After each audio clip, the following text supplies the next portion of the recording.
The sun was a merciless hammer over the Montana territory, beating the dust of Redemption's single street into a fine, choking powder.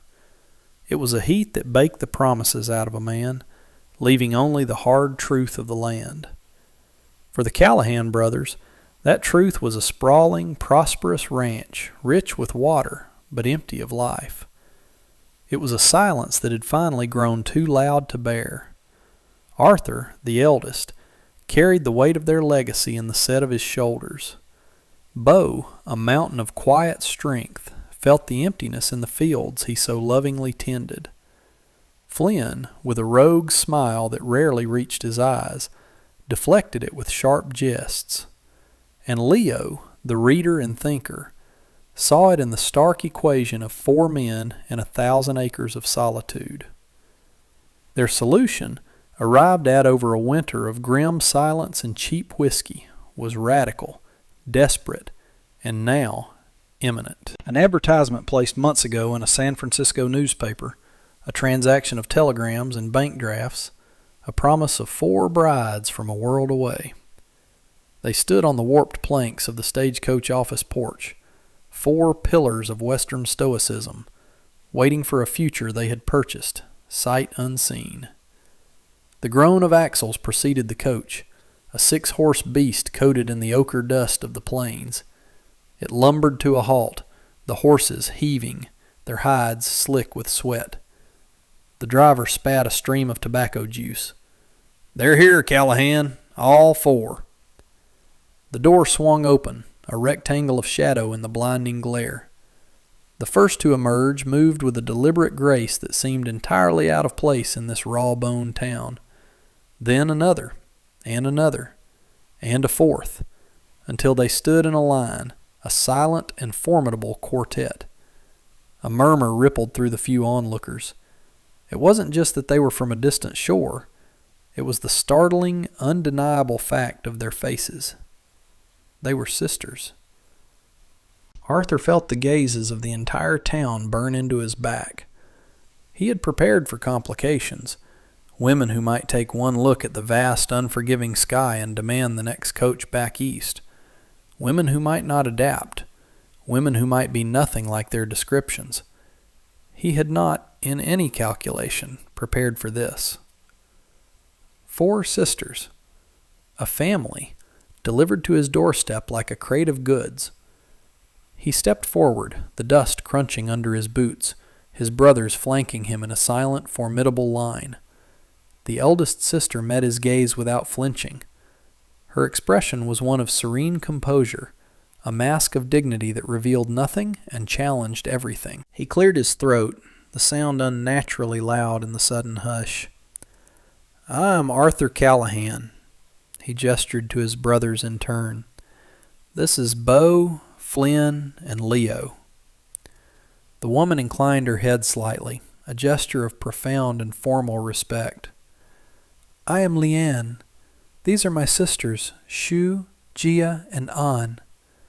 Her voice was clear, without tremor, though the journey must have been an ordeal beyond his imagining. It was a business transaction, he reminded himself, nothing more.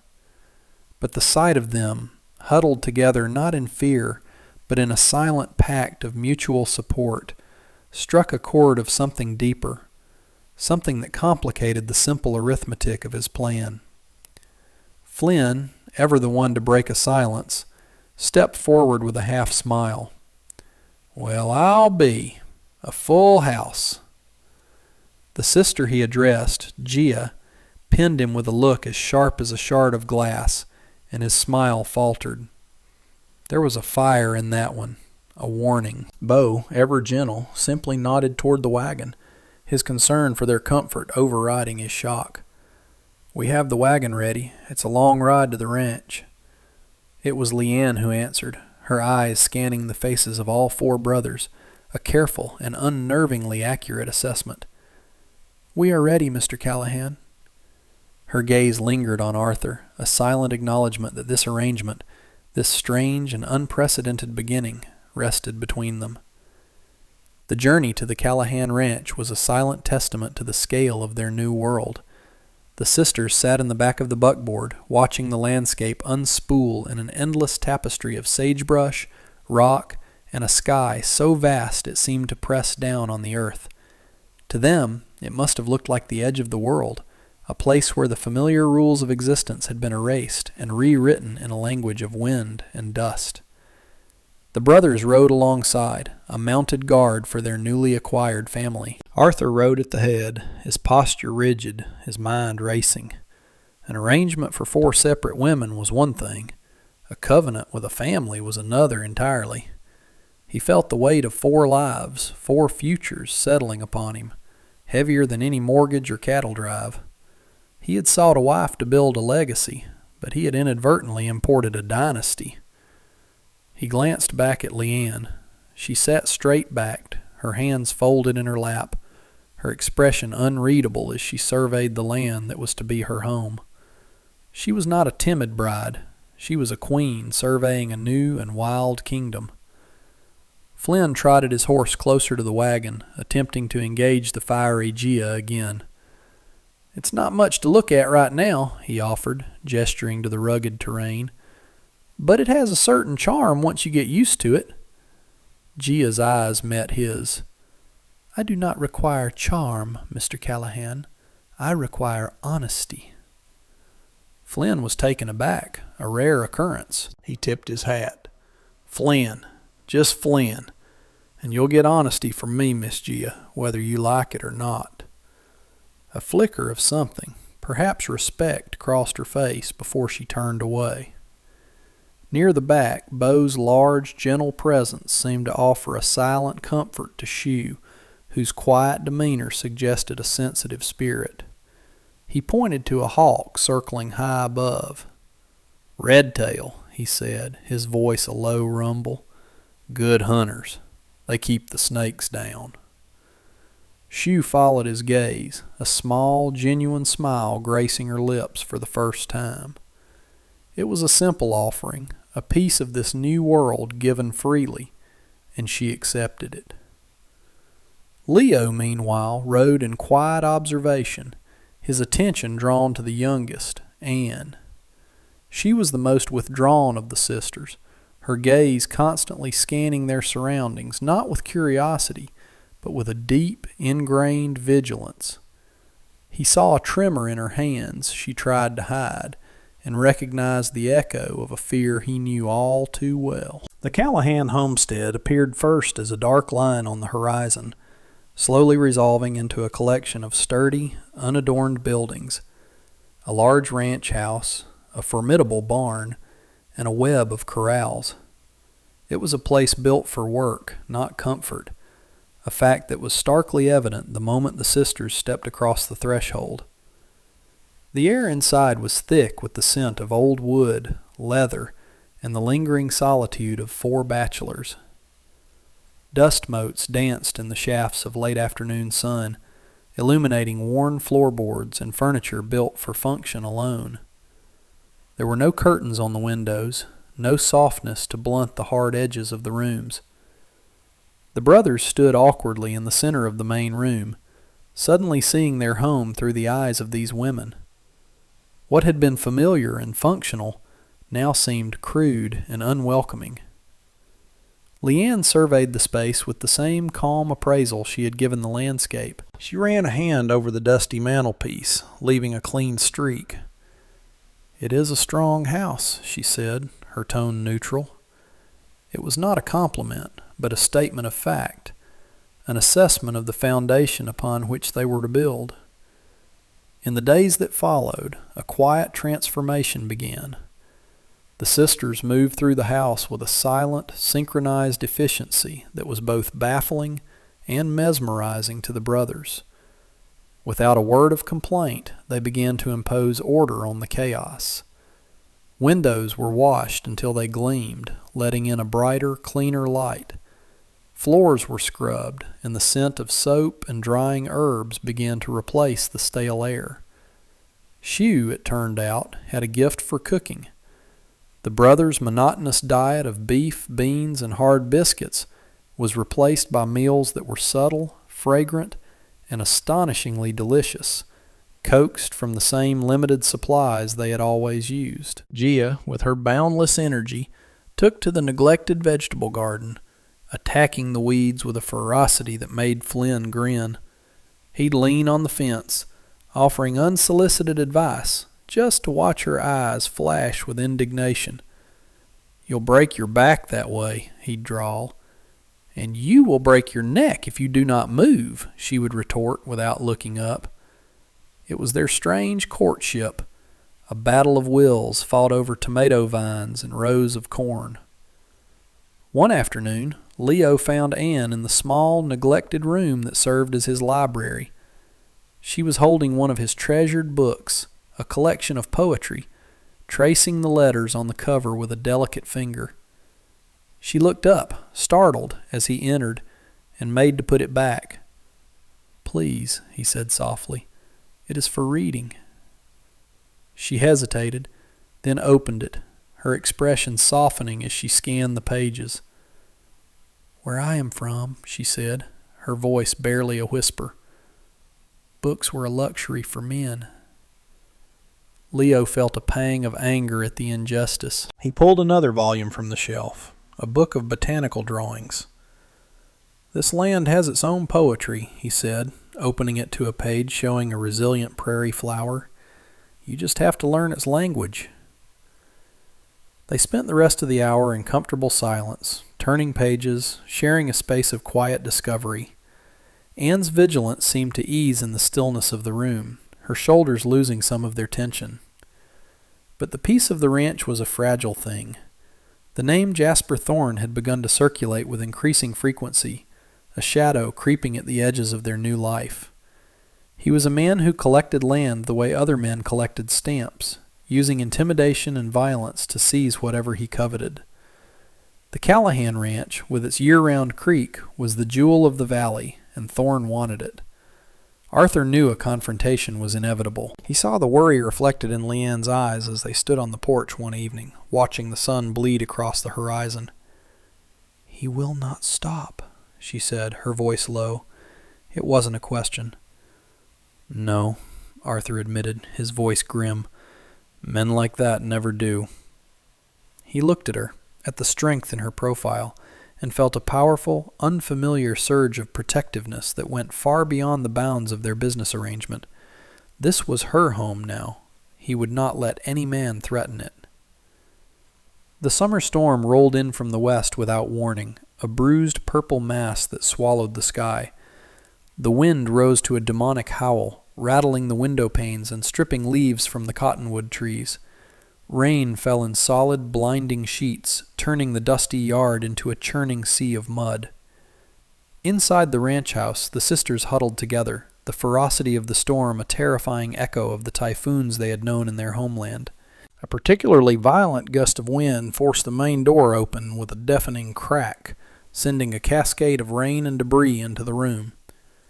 In the ensuing chaos, as Bo and Arthur fought to bolt the door, a small silk-wrapped parcel fell from a pouch Anne was wearing, skittering across the floor. She cried out, a sound of pure panic, and scrambled for it, but Leo reached it first. As he handed it back to her, the silk covering fell away, revealing a single, intricately carved jade pendant. The sight of it seemed to break something inside her. A sob escaped her, then another, and the carefully constructed walls of her composure crumbled. Leo gently guided her away from the others into the relative quiet of his study. There, with the storm raging outside and her sisters casting worried glances, Anne finally told him their secret. They had not come to America simply for a better life.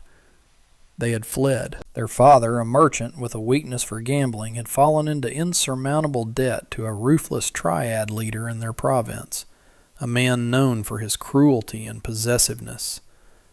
When their father could not pay, the man had demanded one of his daughters as settlement. He had chosen Anne. Her sisters, led by the fiercely protective Leon, had refused. They had pooled every resource they had, sold every last heirloom, and paid for passage under assumed names, seeking refuge in the one place they thought he could never reach them. The jade pendant was the last piece of their mother's dowry, a final link to a life that was gone forever. The storm outside was nothing compared to the one that had just broken in Leo's heart. They were not just mail-order brides. They were refugees, hiding from a danger far more personal and sinister than land barons or the harshness of the frontier. The revelation changed everything. When Leo shared the truth with his brothers, the nature of their arrangement was irrevocably transformed. It was no longer a contract. It was a vow. The quiet protectiveness they had felt for the sisters hardened into a fierce, unyielding shield. Arthur looked at Leanne with new eyes, understanding now the source of her unbending strength and the constant weight of responsibility she carried. She was not just a capable partner. She was the guardian of her family's survival. Their late-night conversations on the porch shifted from ranch logistics to quiet confessions of hope and fear. "I will not let any harm come to them, Leanne," Arthur said one night, his voice a low, solemn promise. "I know," she replied, and the simple trust in her voice was more intimate than any touch. The soft romance that had been a tentative seedling began to grow in the newfound soil of shared purpose. Flynn's teasing of Gia lost its biting edge, replaced by a genuine admiration for her untamable spirit. He found her one afternoon, her hands raw from her work in the garden, and gently took them in his. "You fight the very earth you stand on," he murmured, his thumb stroking her palm. Gia looked up, her fiery gaze softened by surprise and something more. "Some things are worth fighting for," she whispered. The connection between Beau and Shue deepened in the quiet corners of ranch life. He would leave her small bouquets of wildflowers on the kitchen table, and she would save him the best cuts of meat from dinner. Theirs was a love that needed few words, a language of gentle gestures and shared glances that spoke volumes. For Leo and An, their bond was forged in the crucible of her secret. He became her anchor in a world she viewed with perpetual fear, his calm presence a balm to her anxious spirit. He read to her from his books, sharing worlds of poetry and history, slowly replacing her memories of terror with new ones of peace and safety. But the shadow of Jasper Thorne grew longer. He rode to the ranch himself one day, a man whose tailored suit looked obscene against the rustic landscape. He made Arthur a final, derisory offer for the land, his eyes lingering on the sisters with a cold, possessive gleam. "A man needs a strong legacy, Callahan," Thorne said, his voice smooth as oiled steel. "This land, these acquisitions, you can't protect them all." The threat was clear. When Arthur flatly refused, Thorne's smile was a chilling promise of violence. "You will regret this." Thorne was a man of his word. He did not wait long. A week later, as twilight bled purple and orange across the plains, they came. A dozen riders, their faces obscured by dust and grim purpose, materializing from the dusk like vengeful spirits. A warning shot from Flynn, perched in the hayloft, shattered the evening calm. The attack was sudden and brutal. Gunfire erupted, splintering the wood of the house and barn. The brothers, having anticipated such a move, were ready. They returned fire from fortified positions. Arthur from the porch, Beau from the stable, Leo from an upstairs window, and Flynn from his vantage point in the loft. The air grew thick with the acrid smell of gunpowder and the percussive roar of rifles. Inside, the sisters were a whirlwind of determined action. They were not screaming damsels. They were survivors. Under Leanne's calm direction, they barricaded the doors and windows with heavy furniture. Gia, her face set in a furious mask, reloaded rifles for Leo, her movements quick and precise. Shue, her gentle nature belying a core of steel, tore strips of linen for bandages, her hands steady despite the chaos. Anne, her own fears pushed aside, kept a lookout on the back of the house, her quiet voice calling out the movement of Thorne's men with startling clarity. A bullet grazed Beau's arm, and Shue was there in an instant, cleaning and binding the wound with a practiced efficiency that amazed him. He looked at her, his heart swelling with a love so fierce it eclipsed the pain. Flynn's rifle picked off riders who tried to get close to the barn, his usual charm replaced by a deadly focus. He was fighting for more than land now. He was fighting for the woman in the garden, the one who challenged him and made him feel more alive than he ever had before. The battle raged, a symphony of violence under the rising moon, a desperate defense of a home that had, in a few short weeks, come to mean everything. The initial assault was repelled. Thorne's men, having lost the element of surprise and taken casualties, retreated into the darkness, leaving behind a silence that was more unnerving than the noise of the battle. The brothers knew it was not over. Thorne was not a man to accept defeat. His next move would be more insidious. 2 days later, the county sheriff, a man known to be in Thorne's pocket, rode up to the ranch with 2 deputies and Thorne himself, who looked smug and untouched. The sheriff unrolled a parchment with a flourish. "Arthur Callahan," he announced, his voice oozing false authority. "I have here a deed of sale for this property, signed and dated 2 months ago, transferring ownership to Mr. Jasper Thorne. You and yours are trespassing." Arthur's face went pale with rage. "That's a lie. This is a forgery." Thorne simply smiled. "The law says otherwise. You have 24 hours to vacate."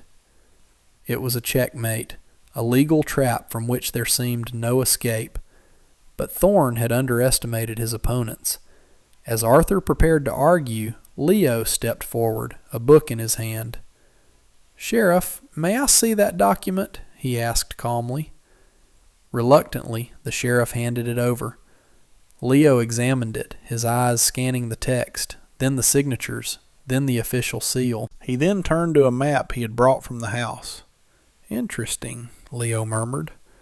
"This deed uses the county survey markers established last year. Yet it claims to have been signed 2 months before that survey was completed and registered. The legal description it uses did not exist at the time it was supposedly written." He then pointed to a faint watermark on the paper. "And this paper comes from a mill that only opened in St. Louis last month." The sheriff's face began to lose its color. Leanne stepped forward, her gaze fixed on the 2 deputies. "Your sheriff is attempting to enforce a fraudulent document on behalf of a man who attacked this home and these people just 2 nights ago," she said, her voice ringing with clarity and conviction. "Is this the kind of law you swore to uphold? To serve a coward who sends men to do his killing and then hides behind forged papers?" The deputies shifted, avoiding Thorne's glare, their own sense of honor pricked by her direct, unshakable accusation. The strategic pincer of Leo's intellect and Leanne's moral authority had closed around Thorne and his puppet. The deputies exchanged a look. One of them, a younger man with a conscience not yet fully corroded, took a half step away from the sheriff. The conspiracy, so bold in its conception, crumbled under the weight of simple, irrefutable truth. Thorne, seeing the tide turn against him, let out a snarl of fury and lunged for Leo, but he was stopped short by Beau's massive hand clamping down on his shoulder. The fight went out of him instantly, replaced by the impotent rage of a bully who had finally met an immovable object. "Get off my land," Arthur said, his voice low and deadly. The disgraced sheriff, seeing his authority evaporate, mumbled something about a misunderstanding and practically ran for his horse. The deputies, after a moment's hesitation, followed, leaving Thorne alone and exposed. He glared at the 4 brothers and the 4 sisters standing united on the porch. "This isn't over," he spat. Flynn laughed, a sound devoid of any humor. "Oh, I think it is. I hear the federal marshal takes a dim view of land fraud and attempted murder. You'd best start riding, Thorne, and don't stop." With a final, hateful look, Thorne mounted his horse and galloped away, a defeated man swallowed by the vastness of the land he had tried to steal. A profound quiet descended upon the ranch, broken only by the sigh of the wind. The threat was gone. In the calm, golden light of the late afternoon, the reality of what they had accomplished settled over them. They had not just defended a piece of property, they had defended their family. That evening, the exhaustion gave way to a quiet, profound sense of peace. Arthur found Leanne by the corral watching the horses. He stood beside her, their shoulders almost touching. "The arrangement we made," he began, his voice rough with emotion, "it no longer seems adequate." Leanne turned to him, her eyes searching his. "What are you proposing, Arthur?" He took her hand, his calloused fingers lacing through hers. "I'm proposing a marriage, Leanne, a real one, a partnership, a life." A slow, beautiful smile spread across her face. "I accept." Not far away, Flynn cornered Gia by the well. He had no clever words left. "I love you," he said, the 3 words feeling more honest than anything he'd ever said. Gia, for the first time, was speechless. She simply reached up and pulled his face down to hers, her kiss as fiery and wonderful as she was. Bo led Shue to a small rise overlooking the valley, the first stars beginning to prick the twilight sky. He presented her not with a ring, but with a small, perfectly formed river stone, smooth and warm from his pocket. "I'm not a man of many words, Shue," he rumbled, "but my heart is yours. Will you be my wife?" Her tearful, joyful nod was all the answer he needed, and in the lamp-lit quiet of the library, Leo sat within. He took her hand. "The man you fled from can never find you here. This is your home now. You are safe." He looked at her, his heart full. "I want to spend my life making sure you always feel that way." Ann's eyes, so often filled with fear, now shone with a light of pure, unadulterated hope. "I would like that," she whispered. Months melted into a season of quiet prosperity. The searing heat of that first summer gave way to the crisp gold of autumn. The Callahan Ranch was transformed. It was no longer just a place of work, but a home, filled with the low murmur of conversation and the scent of Shue's baking. The 4 marriages, born of desperation and forged in conflict, had settled into the comfortable rhythms of genuine love. Arthur and Leanne were the undisputed leaders, their partnership a blend of his steadfast strength and her keen intellect. They ran the ranch together, their shared decisions doubling its success. On the porch in the evenings, his arm would rest around her shoulders, a simple, proprietary gesture that spoke of a deep and abiding contentment. Flynn and Gia's fire had not been extinguished. It had simply been banked into a warm, passionate hearth. Their banter continued, but now it was laced with an undeniable affection. He would pull her into his arms in the middle of the garden, heedless of the dirt on her hands, and their laughter would carry on the breeze, a testament to a love that was as wild and vibrant as they were. Bo and Shue had built a world of gentle tranquility. He expanded the stables, his skill with horses becoming legendary in the territory, while she cultivated an herb garden that was the envy of the valley. Theirs was a silent, profound partnership, a love expressed in the shared work of their hands and the peaceful quiet of their evenings together. Leo and Ann's bond remained the most tender. In the safety of his love, Anne had blossomed. The vigilance in her eyes was replaced by a soft curiosity. She had become his research partner, her quick mind and steady hand invaluable in his study of the local flora. Their love was a sanctuary, a quiet space of healing and discovery, a promise fulfilled. One evening, all 8 of them gathered on the expanded porch to watch the sunset. The land that had once seemed so alien and intimidating to the sisters was now their own, its rugged contours as familiar as a lover's face. They were no longer 4 brothers and 4 brides. They were a family, a strange and wonderful dynasty built on a foundation of courage, loyalty, and a love that had defied all odds. The future, like the vast Montana sky above them, was limitless.